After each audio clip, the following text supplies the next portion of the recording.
है गरीब आलू पकोड़े वाली। आलू पकोड़े ले लो, आलू पकोड़े, गर्मा गर्म आलू पकोड़े, आलू पकोड़े ले लो, आलू पकोड़े। ये कहकर तेज तेज राधिका चिल्ला रही थी। तभी वहाँ पर गांव की औरत विमला आई और बोली, अरे राधिका, एक प्लेट आलू पकोड़े लगा देना। हाँ हाँ बहन, यहीं पर खाओगी क्या? हाँ हाँ यहीं पर खाऊंगी, अगर घर ले जाऊंगी ना तो कुछ नहीं मिलने वाला। अरे तो ले जाओ।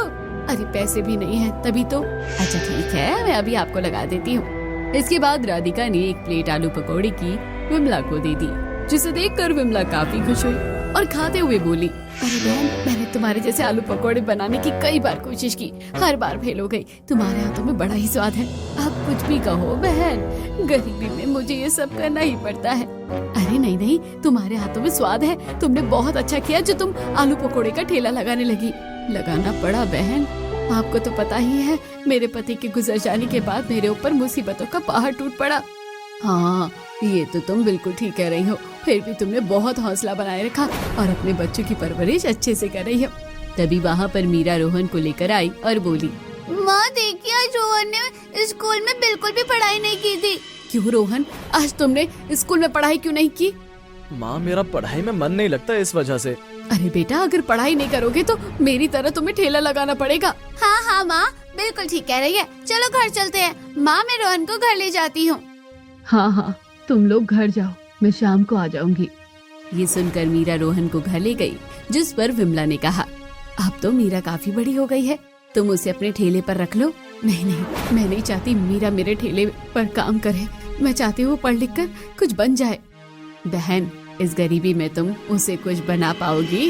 कोशिश पूरी करूंगी, चाहे मुझे कुछ भी करना पड़े, क्योंकि मैं जिस गरीबी में जी रही हूँ अपने बच्चों को नहीं जीने दूंगी। सच बताओ बहन, हर माँ बाप यही चाहते हैं। अच्छा तो मैं अब चलती हूँ। ये कहकर विमला वहाँ से चली गई। धीरे धीरे शाम हुई और वो भी अपने घर आ गई। आज उसकी ठीक ठाक बिक्री हुई थी, जिस पर मीरा ने अपनी माँ से कहा, माँ कल हमारी फीस जमा करनी है, टीचर ने कहा है। ठीक है, तुम परेशान मत हो। कितने पैसे चाहिए तुम्हें?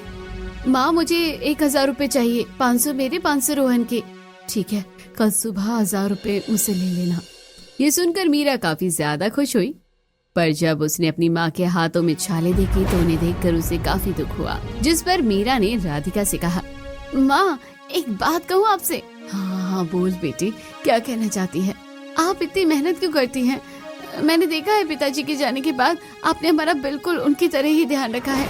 आप बिल्कुल भी हमें पिताजी की कमी महसूस नहीं होने देती हैं।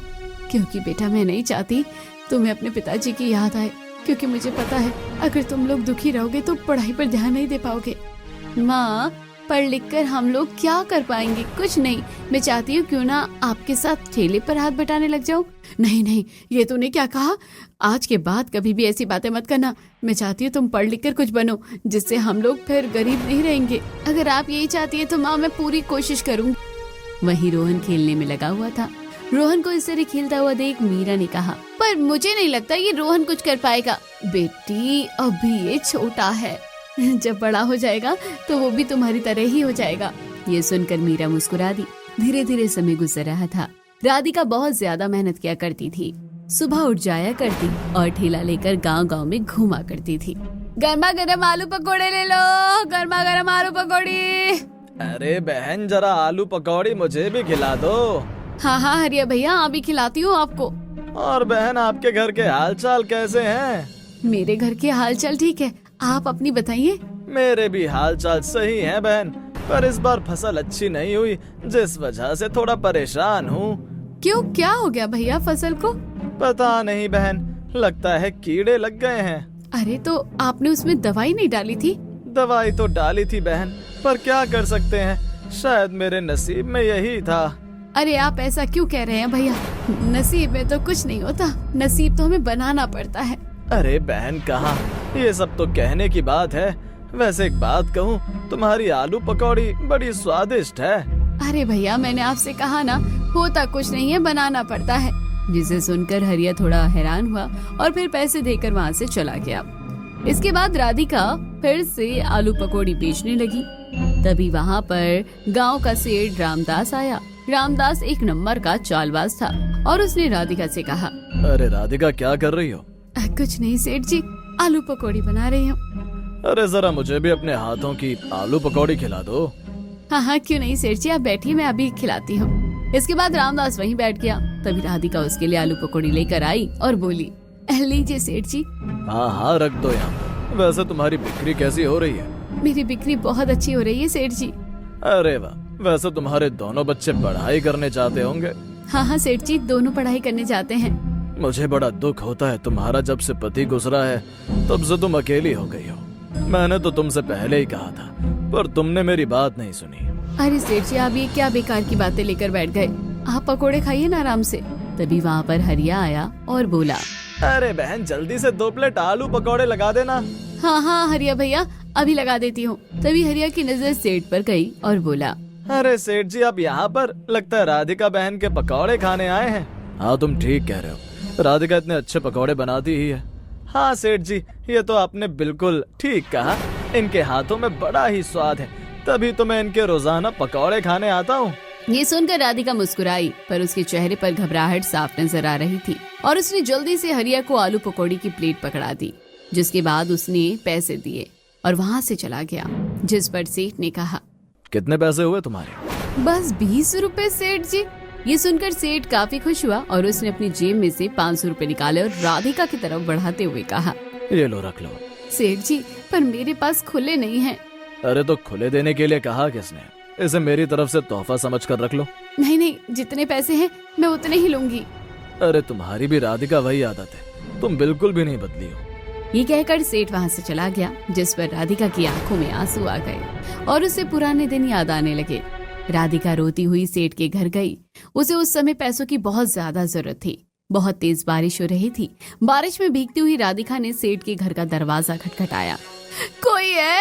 घर पर कोई है? सेठ जी मेरी मदद कीजिए। तभी सेठ ने दरवाजा खोला। राधिका को इस तरह देखकर सेठ ने कहा, क्या हुआ राधिका, तुम रो क्यों रही हो? सेठ जी आपको पता है कल मेरे पति का देहांत हो गया है। मेरे पास पैसे नहीं है, मेरे बच्चे भूख से रो रहे हैं, कुछ पैसे दे दीजिए। हाँ हाँ मेरे घर के अंदर आओ राधिका। ये सुनकर राधिका घर के अंदर आई। इसके बाद सेठ ने राधिका से कहा, कितने पैसे चाहिए तुम्हें? बस सेठ जी थोड़े पैसे दे दीजिए, मैं कुछ दिनों में आपके पैसे दे दूंगी। अरे तुम्हें जितने पैसे लेने हैं ले जाओ, बस मेरा एक काम कर दो। हाँ बताइए सेठ जी, क्या काम है? बस मेरी पत्नी बन जाओ और कुछ नहीं, मैं बस यही चाहता हूँ। ये आप क्या कह रहे हैं सेठ जी? कल मेरे पति मरे हैं और आप उससे आज ऐसी बातें कर रहे हैं। अरे तो क्या हो गया, तेरा पति तो मर ही गया, क्यों ना अब तू मेरी बीवी बन जा। वैसे भी मैं 2-2 पत्नियों को रख लूंगा। हे भगवान, आपको शर्म नहीं आती ऐसी बातें करते हुए? अरे शर्म किस बात की, तुझे पैसे चाहिए ना, मैं पैसे देने के लिए तैयार हूँ। बस बदले में तुम मुझसे शादी कर लो, मैं तेरे बच्चों को भी अपना लूंगा, मुझे कोई दिक्कत नहीं। वैसे भी तू कितनी सुंदर है। नहीं नहीं, मुझे शादी नहीं करनी है, जाने दो यहाँ से। ये कहकर राधिका वहाँ से चली गई। तभी अचानक राधिका को किसी की आवाज आई, मम्मी हम लोग स्कूल से लौट आए हैं, आप क्या सोच रही हो? मीरा की आवाज सुनकर राधिका एकदम होश में आई।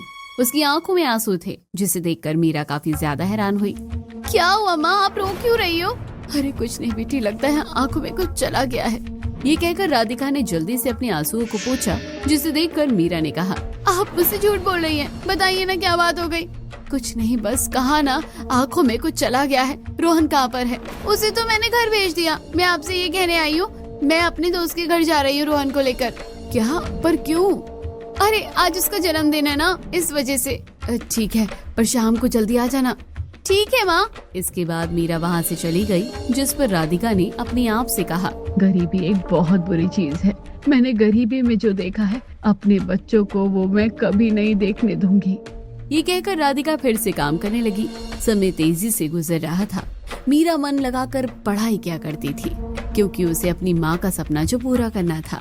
मैं अपनी माँ का सपना पूरा करके रहूंगी, चाहे मुझे कुछ भी करना पड़े। मीरा को इतना पढ़ाई करता देख रोहन हैरान था और उसने मीरा से कहा, दीदी आप इतनी पढ़ाई क्यों करती हैं? क्योंकि रोहन मुझे अपनी माँ का सपना पूरा करना है। क्या माँ का सपना? पर आखिर माँ का सपना क्या है? माँ चाहती है हम लोग बड़े होकर कुछ बन जाए, जिससे हम लोग गरीब न रहे। अगर ऐसी बात है तो मैं भी माँ का सपना जरूर पूरा करूँगा। ये सुनकर मीरा काफी ज्यादा खुश हुई कि उसके भाई को इतनी समझ तो आई। वहीं राधिका दिन रात मेहनत किया करती थी। एक दिन राधिका की तबीयत बहुत ज्यादा खराब हो गई, जिस वजह से वो ठेला नहीं लगा पाई, जिससे वो बहुत ज्यादा परेशान हो गई। अरे अचानक मेरी तबीयत को क्या हो गया, अब मैं क्या करूं? माँ, आज आप ठेला मत लगाइए क्योंकि आज आपकी तबीयत खराब है। अरे नहीं, अगर ठेला नहीं लगाऊंगी तो फिर हमारा गुजारा कैसे चलेगा? अरे एक ही दिन की तो बात है माँ, आज मत लगाइए। हाँ दीदी, बिल्कुल ठीक कह रही है माँ, आज ठेला मत लगाइए। नहीं बेटा, मैं ठेला बंद नहीं कर सकती क्योंकि बहुत सारे ग्राहक मेरे इंतजार कर रहे हैं। अगर ऐसी बात है तो आज मैं और रोहन लेकर चलते हैं ठेले को। क्या? पर तुम अगर ठेला लेकर जाओगे तो फिर पढ़ाई कौन करेगा? माँ, आज हमारे स्कूल की छुट्टी है, इसलिए आपको चिंता करने की जरूरत नहीं है। ये सुनकर राधिका थोड़ी परेशान हो गई।